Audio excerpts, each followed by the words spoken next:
अस्सलामुअलैकुम नाज़रीन, कल एक इंतहाई अफसोसनाक वाक़या पेश आया थाना सदर दपालपुर की हदूद दे विच। एक दरिंदा सिफ्त इंसान जिन्हें कल एक माजूर बच्ची सी जिहड़ी गूंगी भी सी, बहरी भी सी, और वो माजूर उन्होंने ज़्यादती का निशाना बनाया और उस बाद उन्होंने कतल कर दिता है। DPO उकाड़ा जनाब राशिद अदैस साहब ने एक खसूसी टास्क SHO थाना उजरा शाह मुकीम फरखशदाद भट्टी और SHO थाना सदर दपालपुर जनाब आजम चिश्ती साहब ने दिता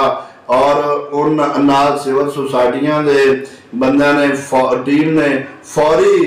अनथक कोशिश करके चंद ही घंटों के उस मुलजम ट्रेस करके उन्हें गिरफ्तार किया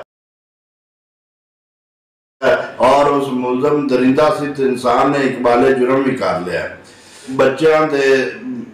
औरतों के जुल्म करते ने, ज़्यादतियां के केस आते ने, उन्हों का घेरा कानून ने तंग कर दिता है और इन्हें SHO साहब ने जिन्होंने मेहनत की, अनथक मेहनत की है, इन्होंने जनाब असी सियासी समाजी तंजीमां, सिविल सोसाइटी और सिटी प्रेस क्लब के सदर शेख यासर अली जावेद साहब की तरफों और सिटी प्रेस क्लब की पूरी टीम की तरफों खराजे तहसीन पेश करने कि उन्होंने जुर्म नूं फौरी बेनकाब किया और मुलजम नूं पकड़ा है, उन्होंने अपनी गिरफ्त दे विच लिया है